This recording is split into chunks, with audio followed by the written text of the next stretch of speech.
Byzantium, their ears were uncircumcised.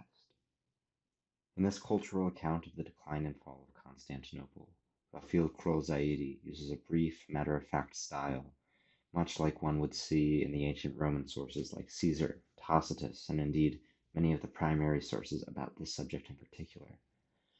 What this does is present a contemporary perspective, weaving primary sources with contemporary Byzantine art, providing an idea of how the Byzantines saw themselves and how they were seen by their rivals and allies.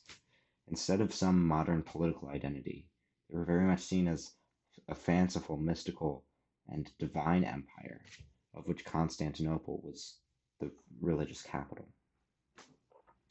The author places historical sources next to clear fiction indiscriminately, for example, describing an Emperor Leo's supposed marble tortoise who roamed the streets at night and consumed the city's waste.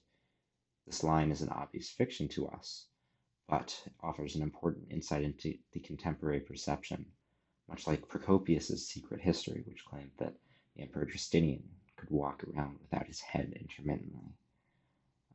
The author here accomplishes a similar effect by including prophecies, which are, without fail, filled. This contemporary lens allows one to appreciate how apocalyptic the fall of Constantinople must have felt, both to the Turks and to the Byzantines. This is literally true in Islamic eschatology, which claims that the fall of Constantinople is one of the minor signs that must precede the end times, whereas it is figuratively true for the Byzantines, with an unknown Cretan source remarking that, indeed, nothing worse than this has ever happened or ever will happen. By using primary sources in this way, the author does not seek to portray what might be considered a factual truth, but rather a cultural perspective, while adding minimal personal bias. In doing so, he synthesizes, but does not reduce competing perspectives about the Byzantines. Personally, my background in Roman history is much stronger than in Christian theology or Islamic history, so I tend to have a strong bias toward a rather popular conception that the Byzantines were themselves Romans and carried on the Roman legacy.